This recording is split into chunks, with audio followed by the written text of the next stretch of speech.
సంక్రాంతికి చిన్న సినిమాగా విడుదలైన హనుమాన్ మూవీ ప్రపంచవ్యాప్తంగా బ్లాక్ బస్టర్ టాక్తో సొంతం చేసుకుంది. ఇంగ్లీష్, స్పానిష్, కొరియన్, చైనీస్ మరియు జపనీస్ భాషల్లో హనుమాన్ చిత్రం విడుదలైంది. అన్ని చోట్ల ఈ సినిమాకు అదిరిపోయే రెస్పాన్స్ వస్తోంది. హనుమాన్ చిత్ర యూనిట్ ను ఆకాశానికి ఎత్తేస్తున్నారు. డైరెక్టర్ ప్రశాంత్ వర్మపై ప్రశంసల వర్షం కురిపిస్తున్నారు. అంతేకాకుండా ఆదిపురుష్ డైరెక్టర్ ఓం రౌత్ ను ఈ సినిమా చూసి నేర్చుకోమంటూ ట్రోల్ చేస్తున్నారు. అసలైన సంక్రాంతి బొమ్మ హనుమాన్ అంటూ కామెంట్స్ చేస్తున్నారు.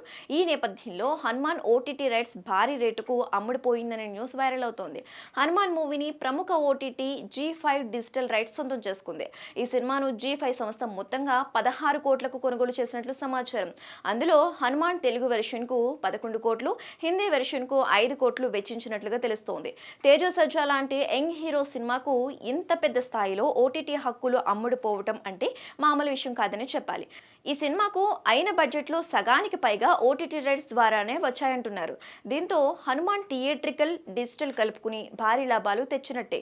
ఇక ఈ సినిమాకు హిట్ టాక్ వచ్చింది కాబట్టి ఓటీటీలో ఎప్పుడు రిలీజ్ చేస్తారనేది ఇప్పుడే చెప్పలేం. ఏదేమైనా హనుమాన్ ఓటీటీ రైట్స్ అదుర్సనే చెప్పాలి.